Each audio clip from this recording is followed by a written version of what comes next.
What's up, everybody? It's Soren Baker here on Unique Access Entertainment. As always, please hit that subscribe button. That enables us to keep coming to you guys as often as possible with as many interviews as possible. So please, please, please hit that subscribe button, like our content, talk about it, be about it, share it, each one teach one, and we appreciate your guys' support on Unique Access Entertainment. Now, today is a very special day, and we have the honor and the privilege of being joined by a true pioneer, somebody that really helped set off what we now know and love as hip hop culture and has been there since the beginning. MC Sha-Rock, thank you for coming through. Thank you, Soren, for having me. Thank you, Unique Access, for letting me come through and tell you a little bit about how my journey started off in hip hop culture.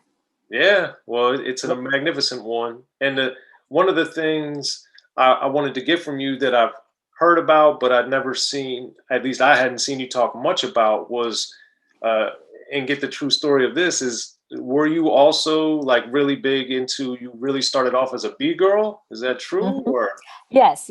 So let me give you the rundown of how, this all took place. In 1976, I had just graduated out of junior high school and was getting ready to go up to high school. I lived in the South Bronx, but I attended school up in the Northeast Bronx. But in 1976, right before the summertime, I was, in junior high school, I had learned from a couple of friends of mine how to become a B-girl. For your audience who don't know or may not know or do know, it's a break dancer. They call it break dancer now, but we call it B-girls and B-boys, back in the 70s.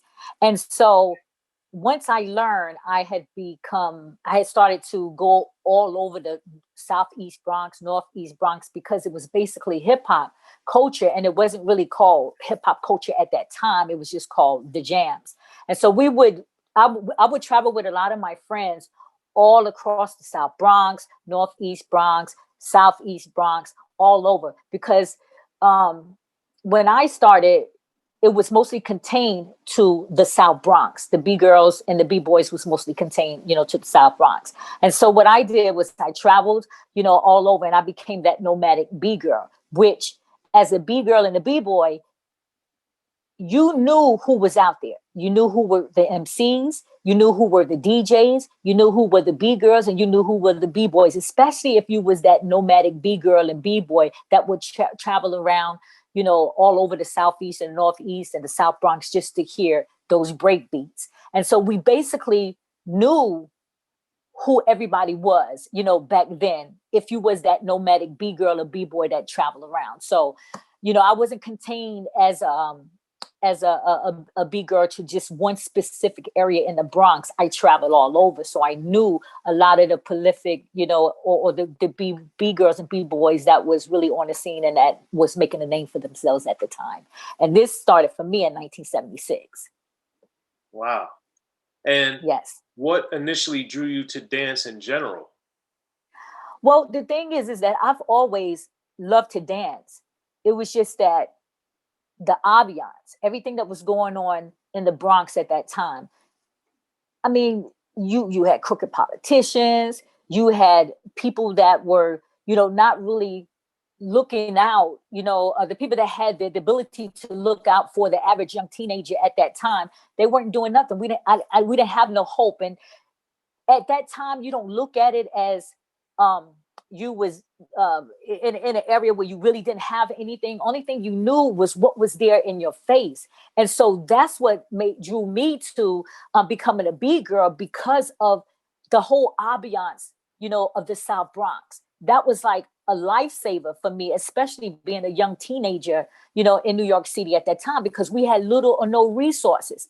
And so when you talk about gravitating towards something that shows your interest as a young female, it was like, that was everything to me. Just the music. I always loved music. My parents brought me up, listening to James Brown, Millie Jackson, the Michael Jacksons, Elvis Presley, all of that stuff. So I love music. It didn't matter who or what genre of music it was. I just love music, and especially that beat. So when it came to being a B-girl, those beats was what drew me to going around and being nomadic, and becoming that B girl, and later on to become the first female MC of hip hop culture.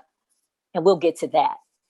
Yes. So Yes. my question is this: when on the dancing side of things, moving around a lot, what were you pretty much staying in the Bronx, or were you going to Queens and Brooklyn and Manhattan further Well, south? at that time, for me in 1976, basically the Bronx, because it was contained to the Bronx. The style of the B girls, like in Manhattan, I think they were probably doing like, the straight up like, this, certain type of not like a B girl, or a B boy move, but basically, just like a straight up, like, up rock, in a disc type of move, whatever. But for me, I basically stayed in the Bronx because was where the nomadic and the B girls were from, the Bronx. And so when we went to those places, they played the type of music that a B girl can dance to. Because if you went up to Harlem,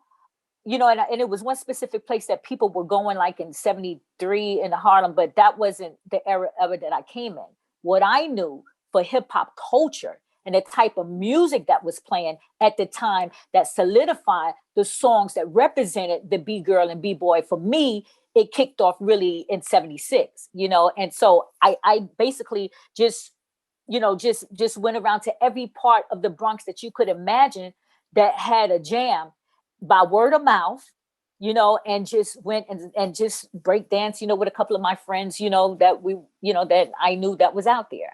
And my thing, Soren, was just basically the beats, music. It's like, to this day, I still listen to the beats and music that represents the true culture of hip hop, and especially just those songs that resonate with what hip hop culture started off as, and it's the beat for me. It was the beat that drew me. It's funny you say that. Obviously, we have much different backgrounds and eras and all that, but for me, yes, I grew up in Maryland, and like for me, the beat is so important, and that's why I was drawn to rap, and that's why I was yes. drawn to go-go because of the percussion. It's all. But it's still the same. It's Yeah. still the same. Yeah, like Maryland is close to Washington, so I know that they're synonymous for the go-go.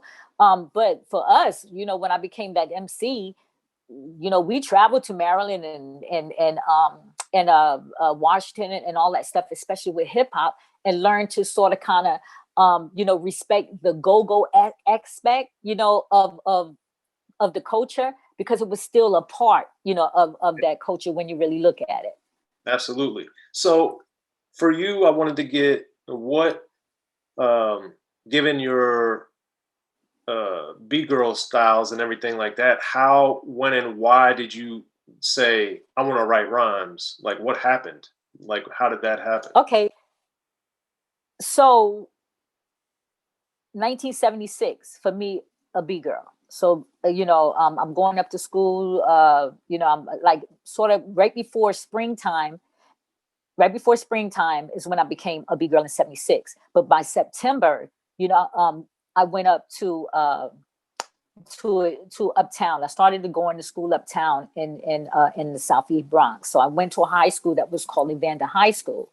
And so one day, at the end of 77, there was a guy that I knew that were passing out flyers for auditions to become an MC for the Brothers Disco, DJ Breakout and DJ Baron, and I tried out for it, went to the DJ house, which was DJ Breakout. I tried out for it. Me and this other girl tried out for it. And, she was a friend that I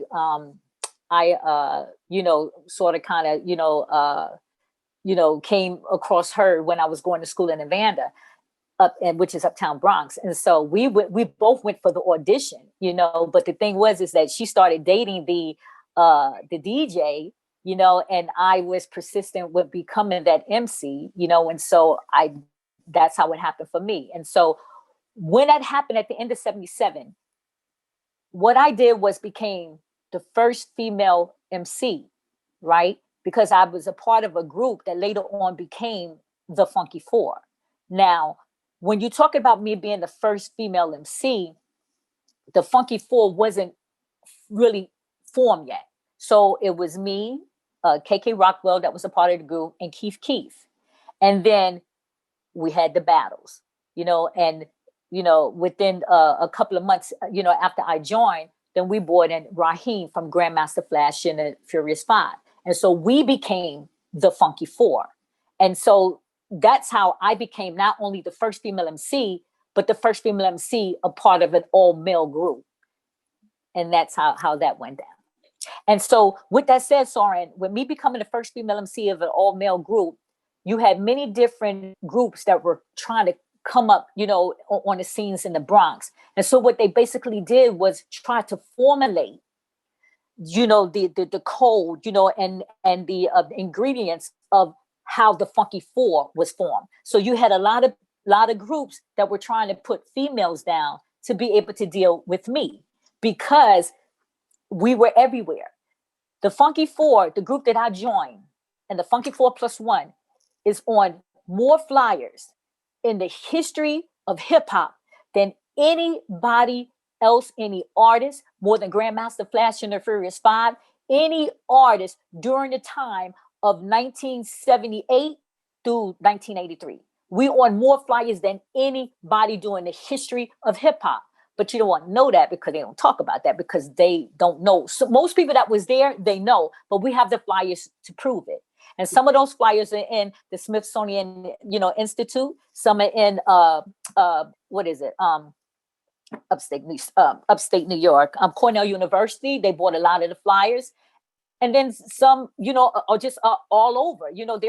They just auction a lot off at Sotheby's.